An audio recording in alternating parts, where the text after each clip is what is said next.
That was Cher again. I wanted to let's start with radio.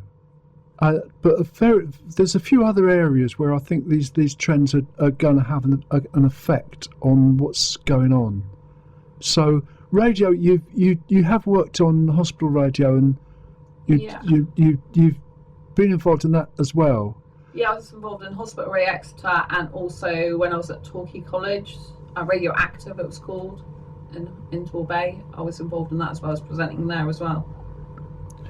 But at this time, mostly you're working from home, creating podcasts and doing YouTube chat shows, let's say, more or less direct. Yeah, so I'm on YouTube more than anything. So some of my YouTube shows are turned into podcasts and put on YouTube Music, for example, but most of my content is visual, so it's on YouTube, and I create short videos on there and live streams predominantly, and sometimes short videos as well, pre-made. So what do you think is going to happen with radio and to some extent television? You can see that people are watching streaming platforms rather than broadcast as we've known it. Yeah, I mean, I don't actually watch TV. I gave up TV years ago, and there's a reason for that. It's because the news, for example, is very, very bad for the mind. I talk about this in my Fibromyalgia Self-Help Handbook, which is another book we haven't talked about yet. Well, we'll get to it later. So actually, I don't watch the news on purpose because it's really bad. It instills fear into the mind. On purpose. So this is what I've learned in my personal professional journey. So I don't even have a TV license anymore. So you're saying that the normal TV news is bad for the mind? Yes. Is brain rot. Whereas if you listen to the Today programme, they want to confiscate phones off kids because social media is such a disaster. Some would say. Like I actually used to teach for the NHS how to recover from mental ill health using social media as an asset, which I don't think you knew about me. So I didn't know that. Yeah, I was actually employed by them, self-employed, and then employed by them on the staff bank as a peer trainer with lived experience of mental health. So it was called the Recovery Learning Community, which is part of the NHS, and they had to have 2 trainers per course. One was someone who's like the guy I was teaching with was from Mind, the mental health organisation, and then I was the person with lived experience, because I have lived experience of anxiety and in the past depression as well. And so I used to teach people how to use blogging to recover from mental health, and also I went on to teach Facebook and Twitter at that time, and it's how to use social media for the good. So there's loads of people that talk badly about social media, but if you use it in the right way, it can actually enhance your mental health. It depends how you're using it. If you're going on sites that, for example, if for example you're a trans person, but you're going on website pages or Facebook pages that have got comments that are anti-trans, for example, then that's not going to make you feel good. That's going to make you feel really bad, right? But if you're going on social media and you're in supportive groups, for example on Facebook, for trans rights and other people like yourself that understand you, that's going to make you feel much better because you're around people like-minded who are supporting you. So it's how to use social media in a good way, and I think that's what needs to be taught in schools, really, how to use social media effectively to enhance your mental health and enhance you feeling good about yourself. I could mention as well that recently I had a girl come on my Asexual Life channel, it was a chat show I was doing late at night on in March. Olivia's her name. Hello Olivia, if you're listening right now. And she's only 12 years old. Now, you can't have a YouTube channel if you're 12 and set it up yourself. You have to have like a parent doing it for you, otherwise you can't do it, obviously, because of age restrictions. But she is unfortunately being bullied at school, and I gave her like contact numbers of organisations she could contact to try and help her. She told me in chat live in front of everyone that the teachers won't do anything because they say they can't see the bullies doing it. And unfortunately, with our family situation is such that they can't do anything about this bullying.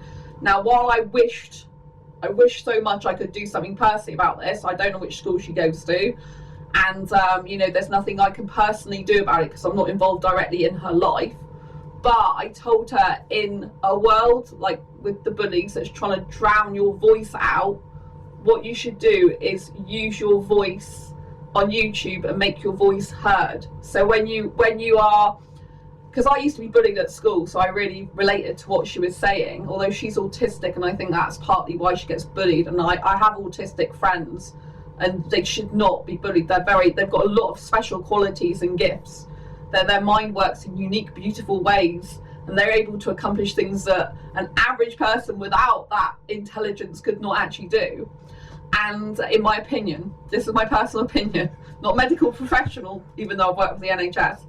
And so I told her to use her voice. I said, I know your voice is not heard at school. I know your voice is being drowned out, by the bullies. I said, so go on YouTube and use your voice and make it heard. And she is excelling now. She's nearly already up to 50 subscribers.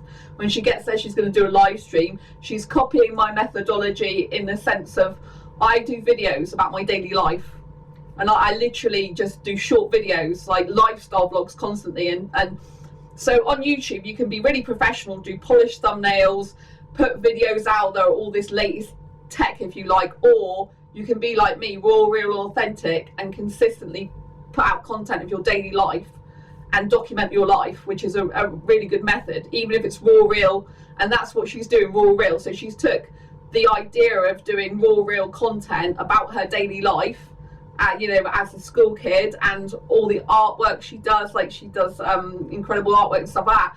And she's done a lot of stuff relevant to her age that's obviously got nothing to do with content I cover.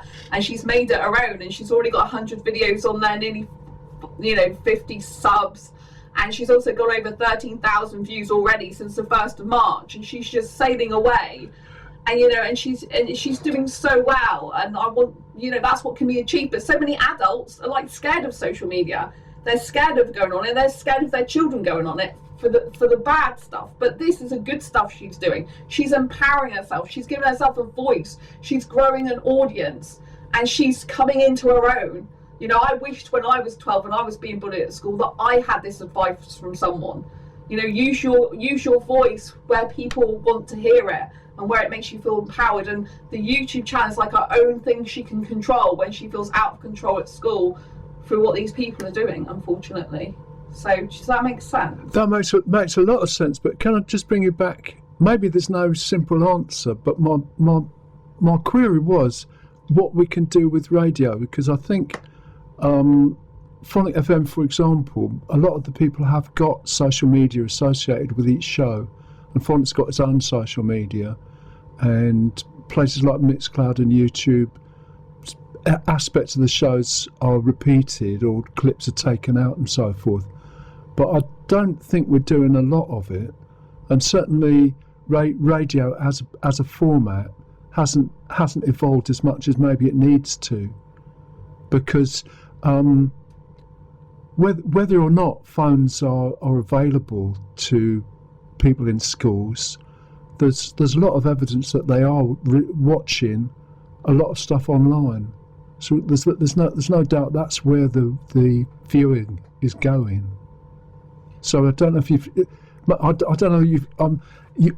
you can't be expected to offer an instant solution to this, but I just wonder where you think radio and television, or people who depend on that, where that whole scene can be going. A lot of it's going online, isn't it? Whether we like it or not, that's the problem. But I think there'll always be people who want community stuff because they like to feel part of something bigger than they are, if you know what I mean. Sure. So I don't know if the future is like having a radio station like with a cafe integrated into the same building or something. Maybe you could have like this is me being really creatively thinking, maybe you could have like a radio station cafe where, I don't know, you say that if they come into the cafe, then they can actually come as a guest on the show or something like that. I don't know, or they could ask for requests from the radio station while they're in the cafe and stuff like that, like innovative ideas like that. So that was for a local.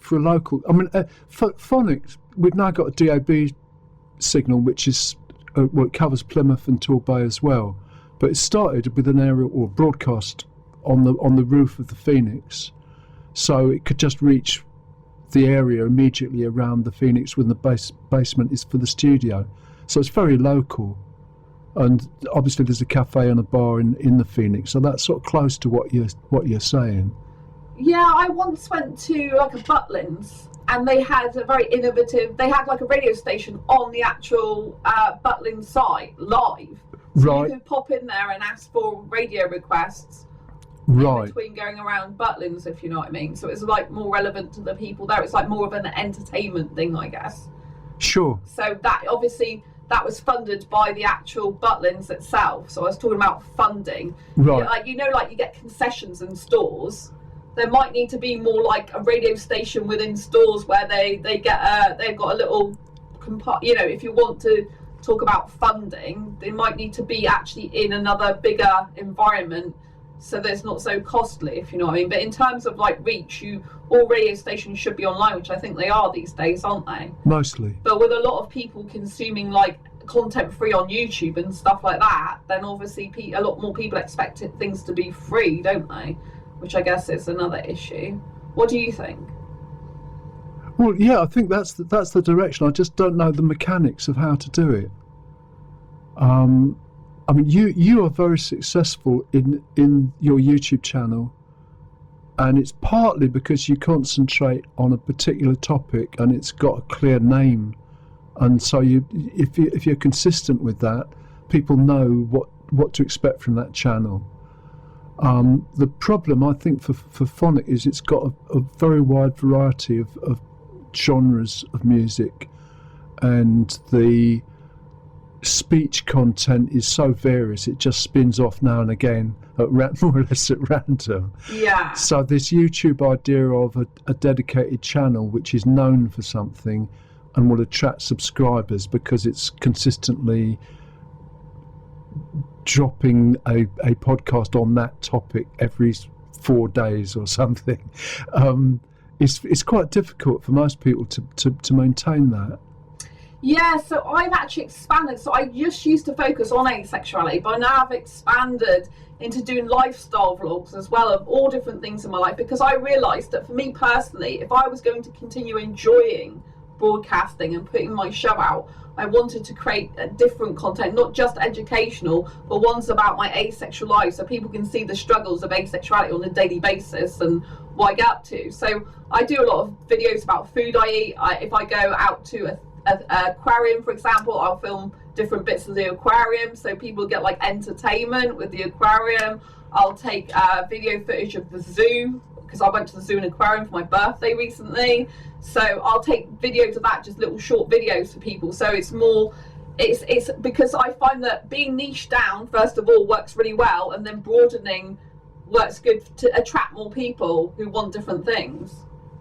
Okay. Well, maybe that's our top tip. Yeah. Maybe we should start with a niche, and then once people are subscribed, they'll find all sorts of things turn up.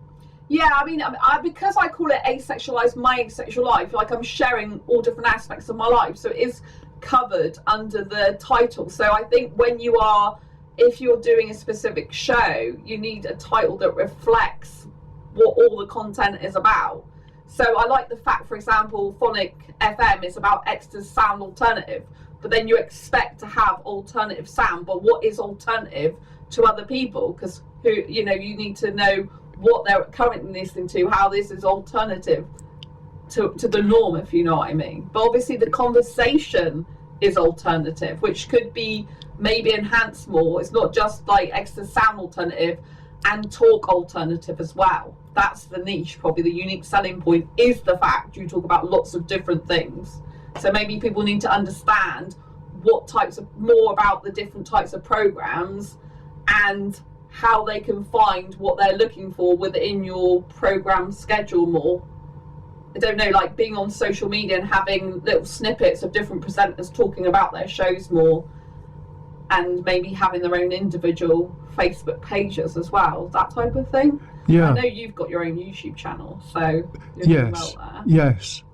But I think it's too various. But anyway, that's for me to think about. Yeah. Look, we're running out. We're going to run out of time imminently. I will play another track, and then we'll just work out what we'll do. I think perhaps we'll risk how long we go on for.